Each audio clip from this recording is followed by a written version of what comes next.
சல்மான் குர்ஷித், சசி தரூர், கனிமொழி எல்லாருமே உண்மையை புரிஞ்சிட்டு இருக்காங்க. இவர் என்னவோ டெல்லி படையெடுத்தா என்ன பண்ணுவீர், என்ன பேச்சு? தயவு செய்து அறிவார்ந்த பேச்சுக்கள் வேணும்னாவது புரிஞ்சுக்குங்க. முட்டாள்தனமா பேச வேண்டாம்னு பழிச்சுன்னு சொல்ல விரும்புறேன் நான். அதாவது சூரியனே இருக்கும் பொழுது டார்ச் லைட் எதுக்குன்னு தூக்கி போட்டுட்டாரு. நாம பார்த்தோம்ல, டிவியை உடைச்சாரா இல்லையா? அந்த மானஸ்தன் எங்க இப்ப என்ன சொன்னாரு? நான் ஊழலோட காம்ப்ரமைஸ் பண்ணிக்க மாட்டேன்னாரு.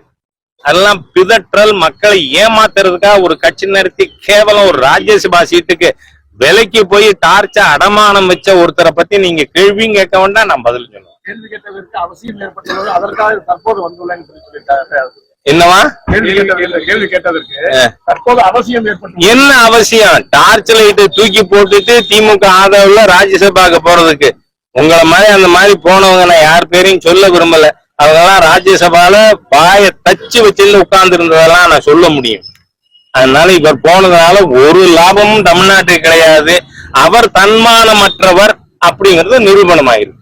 டெக்னாலஜியின் மூலமாக, தொழில்நுட்பத்தின் மூலமாக ராணுவ வீரர்கள் 2 பேர் தான் உயிர் பலியானது. போக மத்திய அரசாங்கத்தை இன்னைக்கு சாலைகள் பணி நடக்குதுன்னா ஸ்டேட் ஹைவேஸ் வேலை நடக்குது, நேஷனல் ஹைவேஸ். ஆகவே அந்த மாதிரியாக செய்து கொண்டு இருக்கும் பொழுது என்னவோ டெல்லியில இருந்து படையெடுத்தா என்ன வீரம் பேசுறது? நான் கேட்கிறேன், இந்த அறிவற்ற திராவிடியன் ஸ்டாக் அரசாங்கத்திட்ட என்னவோ தமிழ்நாடே கால்டு பெல்லு தமிழ்நாட்டுக்கு வந்ததுக்கு அப்புறம் தான் தமிழ் தாயே பிறந்தாள, வெக்கமா இல்லையா? எங்க மாமன்னன் ராஜராஜ சோழனோட தகப்பனார் யாருன்னா அது உதயநிதிக்கும் தெரியாது, இன்பநிதிக்கும் தெரியாது. அந்த மாதிரியான ஒரு முட்டாள் கூட்டம் இந்த திராவிடியன் ஸ்டாக் அரசாங்கம். அதனால தயவு செய்து என்னவோ டெல்லி வேற மாதிரியும் நீங்க படையெடுப்ப. நீங்க பாத்தீங்கன்னா இன்னைக்கு ஜம்மு காஷ்மீர் முதலமைச்சர் சொல்றார், நான் அரசாங்கத்தின் அனைத்து நடவடிக்கை ஆதரிக்கிறேன்னு. வெளிநாடுகளுக்கு நம்முடைய தூத்துக்குடி எம்பி கனிமொழி உட்பட திராவிட முன்னேற்ற கழகத்தை சார்ந்தவர் அங்க போய் நேற்று யூகேல என்ன பேசியிருக்காங்க? அந்த அம்மா, எங்களுக்கு மொழி என்பதே மக்களுக்கு சேவைதான் சொல்லிட்டாங்க. என்ன அந்த அளவுக்கு இன்னைக்கு சல்மான் குர்ஷித், சசி தரூர், கனிமொழி எல்லாருமே உண்மையை புரிஞ்சிட்டு இருக்காங்க. இவர் என்னவோ டெல்லி படையெடுத்தா என்ன பண்ணுவீர், என்ன பேச்சு? தயவு செய்து அறிவார்ந்த பேச்சுக்கள் வேணும்னாவது புரிஞ்சுக்குங்க. முட்டாள்தனமா பேச வேண்டாம்னு பழிச்சுன்னு சொல்ல விரும்புறேன் நான். அதாவது சூரியனே இருக்கும் பொழுது டார்ச் லைட் எதுக்குன்னு தூக்கி போட்டுட்டாரு. நாம பார்த்தோம்ல, டிவியை உடைச்சாரா இல்லையா? அந்த மானஸ்தன் எங்க இப்ப என்ன சொன்னாரு? நான் ஊழலோட காம்ப்ரமைஸ் பண்ணிக்க மாட்டேன்னாரு. அதெல்லாம் பிதற்றல், மக்களை ஏமாத்துறதுக்காக ஒரு கட்சி நடத்தி கேவலம் ஒரு ராஜ்யசபா சீட்டுக்கு விலைக்கு போய் டார்ச்ச அடமானம் வச்ச ஒருத்தரை பத்தி நீங்க கேள்வியும் கேட்க வேண்டாம், நான் பதில் சொல்லுவேன். கேள்வி கேட்டதற்கு அவசியம் ஏற்பட்டுள்ளது, அதற்காக தற்போது வந்துள்ளேன்னு சொல்லிட்டாரு. என்னவா கேள்வி கேட்டதற்கு தற்போது அவசியம் ஏற்பட்டு என்ன அவசியம்? டார்ச் லைட் தூக்கி போட்டுட்டு திமுக ஆதரவுல ராஜ்யசபாக்கு போறதுக்கு உங்களை மாதிரி அந்த மாதிரி போனவங்க நான் யார் பேரையும் சொல்ல விரும்பல. அவங்கெல்லாம் ராஜ்யசபால பாய தச்சு வச்சிருந்து உட்கார்ந்து இருந்ததெல்லாம் நான் சொல்ல முடியும். அதனால இவர் போனதுனால ஒரு லாபமும் தமிழ்நாட்டுக்கு கிடையாது. அவர் தன்மானமற்றவர் அப்படிங்கிறது நிரூபணம் ஆயிருக்கு. திருப்பூர் மாவட்டத்துல விவசாய கூட்டரங்குல மத்திய அரசு நிச்சயமா நான் என்ன சொல்றேன், ஒரு ரேஷன் கடையிலையும் ஒரு நபருக்கு மாதம் 5 கிலோ அரிசி 1 கிலோ பருப்பு யாரு கொடுக்கறது? 100% சென்ட்ரல் ஸ்பான்சர்டு ஸ்கீம். ஒரு நயா பைசா மாநிலத்துக்கு கிடையாது.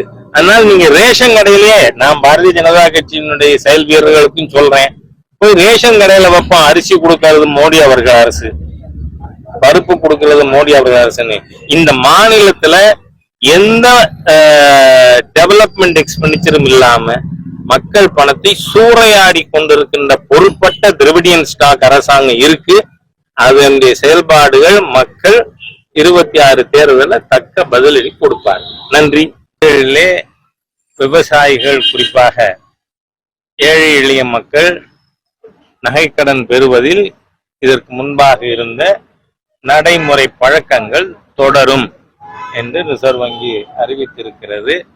ஏனென்றால் நிறைய விவசாயிகள், வங்கியிலே நகைக்கடன் பெறுபவர்கள் கேட்டுக்கொண்டதன் அடிப்படையில மாண்புமிகு மத்திய நிதியமைச்சர் திருமதி நிர்மலா சீதாராமன் அவர்களிடம் இது பற்றி நேரடியாகவே பேசியிருந்தேன். அவர்களும் பரிவோடு அதை ரிசர்வ் வங்கியோடு பேசி மாற்றம் கொண்டு வந்திருக்கார். அதற்கு மாண்புமிகு மத்திய அமைச்சருக்கும் மாண்புமிகு பிரதமருக்கும் விவசாய பெருமக்களின் சார்பாக என் நன்றியை தெரிவித்தேன். நான் தான் சொன்னேனே, அது ரோடு ஷோ தான். ஏன்னா வெறும் ரோடு தான் இருந்தது. நிறைய ஊடகங்கள்ல நம்ம பார்த்தோம். மக்கள் இருந்தா அது மக்களுக்கு ஷோபா இருந்திருக்கும். இந்த அரசாங்கத்தின் மீது அவ்வளவு பெரிய அதிருப்தி ஏற்பட்டிருக்கிறது. நீங்க பாத்தீங்கன்னா தேசிய ஜனநாயக கூட்டணி விரிவுபடுத்தப்படுவதற்கு முன்பாக மக்கள் மத்தியில ஒரு விரக்தி, இந்த அரசாங்கத்தை நீக்க முடியாதோ என்பது போல ஒரு விரக்தி இருந்தது. ஆனால் தேசிய ஜனநாயக கூட்டணியில் அகில இந்திய அண்ணா திராவிட முன்னேற்ற கழகம் இணைக்கப்பட்டு தமிழகத்துல வலிமையான தேசிய ஜனநாயக கூட்டணி அமைந்ததிலிருந்து மக்கள் மத்தியிலே இந்த ஊழல் போதை அரசாங்கத்தை தூக்கி எறிய முடியும் என்ற நம்பிக்கை வந்திருக்கு.